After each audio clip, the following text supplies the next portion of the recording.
चालू कर ना.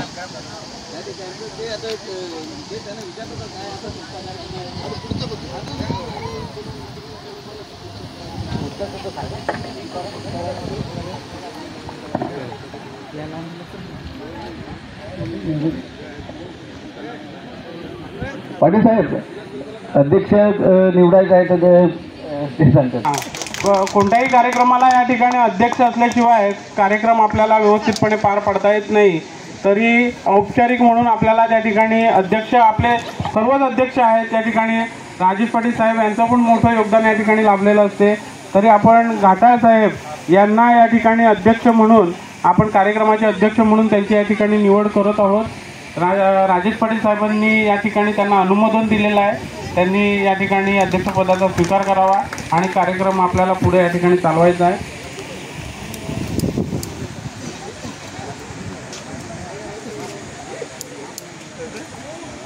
कार्यक्रमाचा उद्देश या ठिकाणी समजून घ्यावा म्हणून प्रास्ताविकाची या ठिकाणी मको काप एमको मल्हार कोळी की महादेव कोळी की मच्छीमार कोळी त्या संदर्भामध्ये वाद म्हणजे कोर्टामध्ये पण गेलं आणि नंतर निर्णय दिला की हा बोगस किंवा एखाद्या माणसाने फक्त लावला आणि पुढे त्यांनी महादेव लावला किंवा मल्हार लावला तर होऊ नये म्हणून आता असं ठरलेलं आहे गव्हर्नमेंटचं की आदिवासी कोळी मल्हार हा शब्द वापरायचा.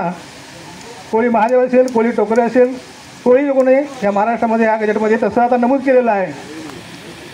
म्हणून आपण पण यापुढे आदिवासी कोळी मल्हार हा शब्द वापरणार. आजच्या कार्यक्रमाचं आयोजन सर्वांनीच केलेलं आहे. कुणाची तिथे नावं पुढे न आली. मिटिंग झाल्या, सभा झाल्या आणि हा आपला 6वा कार्यक्रम आहे, 6वा मेळावा आहे आणि हा सतत चालू राहावा तर खंड पडू नये. आपल्याला अभिमान वाटायला पाहिजे की आपण हा कार्यक्रम मेळावा घेतो आहे. हा 6वा आहे आणि ह्या महाराष्ट्रामध्ये 6वा अजून कोणी घेतलेले नाही. सर्व लोक घेतात मेळावे पण ह्याची सुरुवात ही आत्तापासून नाही 17पासून नाही तर आपले माजी आमदार आबा गोवारी त्याचे सहकारी सिंगरासाहेब पण होते. त्यांनी त्यावेळी ठरवलं होतं त्यांच्याबरोबर असणारी जी व्यक्ती जे आहेत श्रीकांतरे असो किंवा मातेरा सर असो किंवा इतर जे काही लोक आहेत 10-15 त्यावेळी त्याने ठरवलं होतं की आपलाही समाजाचा मेळावा व्हावा. पण त्यावेळी का तो समाज त्याच्या झाला नाही. मग असं मिटिंग घेत सभा घेत सगळीकडे जात असताना आपणही घ्यावा आणि तो पहिला मेळावा आंबेगाव इथे झाला. आंबेगाव इथे झाल्यानंतर प्रत्येक वेळेस ठिकाणाचा अडचण येते.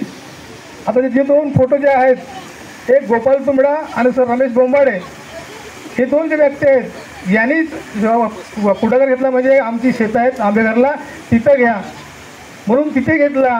आणि दुसरा जो घेतला तो वाडामध्ये बोंबाडे सर रमेश मामा बोंबाडे यांचा आणि अध्यक्षवर या टीम आलेले वाडीचे आलेले आहेत. दादा दळी दादा आलेले आहेत. दादा दळीला पुढे बोलवलेलं नाही पण बोलू दादा. तर त्यांनी ठरवलं का होईल. मग अशा करत आपण इथपर्यंत आलेलो आहोत. या मेळाव्याचा उद्देश एकच की आपण वर्षातून कुठेतरी एकदा भेटतोय. असं फिरत किंवा भेटत गेलो तर आपण महाराष्ट्रामध्ये कुठे कुठे आहोत याची नोंद होईल, माहिती होईल. घाईत होते, गडबड होते आणि हाच आपण महिना काय घेतो तर मुलांच्या परीक्षा 10वीच्या संपलेल्या असतात आणि पहिली ते 9वीच्या मुलांच्या परीक्षा सुरू झालेल्या असतात.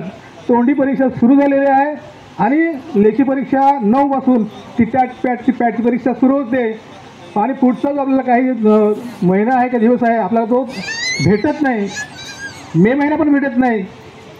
नवीन शैक्षणिक धोरणानुसार मे महिन्याची सुट्टी पण कमी करण्यात येईल. सुट्टी रद्द पण करण्यात येईल शिक्षकांची आणि त्यांना जे आहेत काम म्हणजे नवीन शासन धोरणानुसार हे धोरण 2030 पर्यंत चालणार आहे. या मुलांची परीक्षा आणि पालकांची परीक्षा आणि ऊन याचा विचार करून आणि सर्वानुमते हा दिवस ठरवला जातो. दिवस ठरवत असताना पहिली जागा आणि मंडप हे जर एकच गोष्ट 2 गोष्ट भेटल्या 4 गोष्टी लाऊडस्पीकरमध्ये जागा तर पुढचं सर्व जुळून येतं. त्याप्रमाणे हे जुळून आलेलं आहे.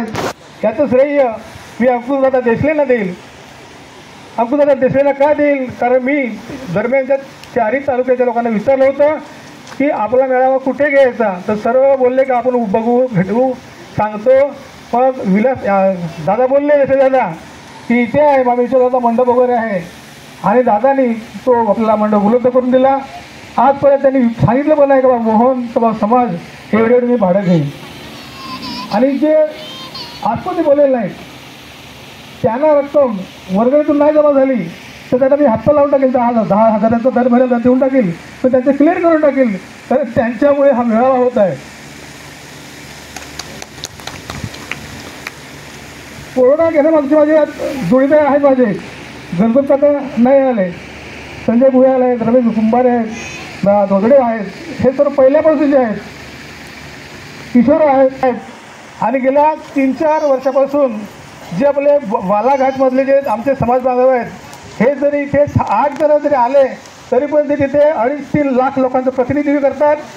त्याला तिथे मान आहे. एवढंच त्यांची एवढी पण तयारी आहे की पुढच्या निवडणुकीला तिथला आपला एक आमदार निवडून आणायचा त्याचे चाललेले प्रयत्न चाललेले आहेत. डॉक्टर गवळी हे आजारी असल्यामुळे आहे नाही, त्यांचं पण झोप नाही.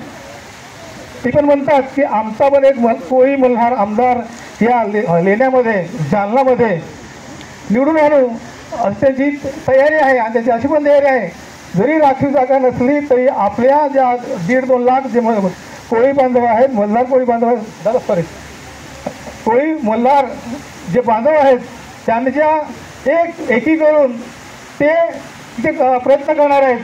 आणि ते मला तर वाटतं का ते इथला आपला संदेश किंवा आपले इथे पाहण्यासाठी ते आलेले आहेत. त्यांचं मी सर्व समाजाच्या वतीने स्वागत करीन. आणि ह्या कार्यक्रम खंड पडवू नये म्हणून मी प्रयत्न करतो. मी तर नेहमी सांगतो बाबा कोणीतरी या पुढाकार घ्या, आम्ही त्याला सपोर्ट करतो, सहकार्य करतो, पण तसं होत नाही. आणि म्हणून काही जण म्हणतात की कमी आले तर चालेल पण हमी देणारे आले पाहिजेत, गर्दी नको दर्दी पाहिजेत. आणि हे व्यवस्था आपली भाषा पण टिकली पाहिजे, आपल्याला बोलता आलं पाहिजे. म्हणून मी आता तिथे बोलतो. दादा हो, बहिणी हो, हो या ठरवलं आहे तर बेस्ट ठरवलं आहे. हे असा चालू राहून दे. कोण पुढच्याला कोण एकत्र येतं काय सांगता येत नाही, कोण कुठं राहतो कोण काही जातो काय सांगता येत नाही. माझा पण भरोसा नाही. पण माझा एक स्वप्न होतं की मी आपले मल्हार कोळी बांधवाचे घरा सगळ्यांच्या घरात जायचं आहे मला एकदा. मी जोपर्यंत जिवंत आहोत तोपर्यंत मी प्रयत्न करीन. नुसताच पुढे जातो घरा, नुसताच घरा गेलं संस्कृत काय रे सांगा पावशेर बी आला तसं नाही. एक कारण पाहिजे, एक हेल्मेट पाहिजे. त्याचा आपला कार्यक्रम ठेवला आहे तर तसं काही होत नाही. पण आपण हँडबिल पत्रकं एवढी छापली नाही, मी स्वतःहूनच छापली. मला मेसेज आले तर दादा तू पत्रक छापू नको, नावाचा फार गडबड होतो, याचं नाव टाकू नको सांगू, त्याचं नाव टाकू. तर त्यामुळे त्यावर साठ ठेवला. दुसरं परत पावसाळ्या सर नका टाकू ग्रुपवर, तेव्हा बंद केला. म्हणजे बंद करत गेलं मला सल्लागार हा. आणि मी आज स्पष्ट बोलतो की माझे 5 समाजाचे 5 मित्र आहेत, ती माझे सल्लागार आहे. आणि आपल्या समाजाचे 15-20 लोक आहेत, त्यांचा मी सल्ला घेतला आहे, कोणतंही काम करत नाही.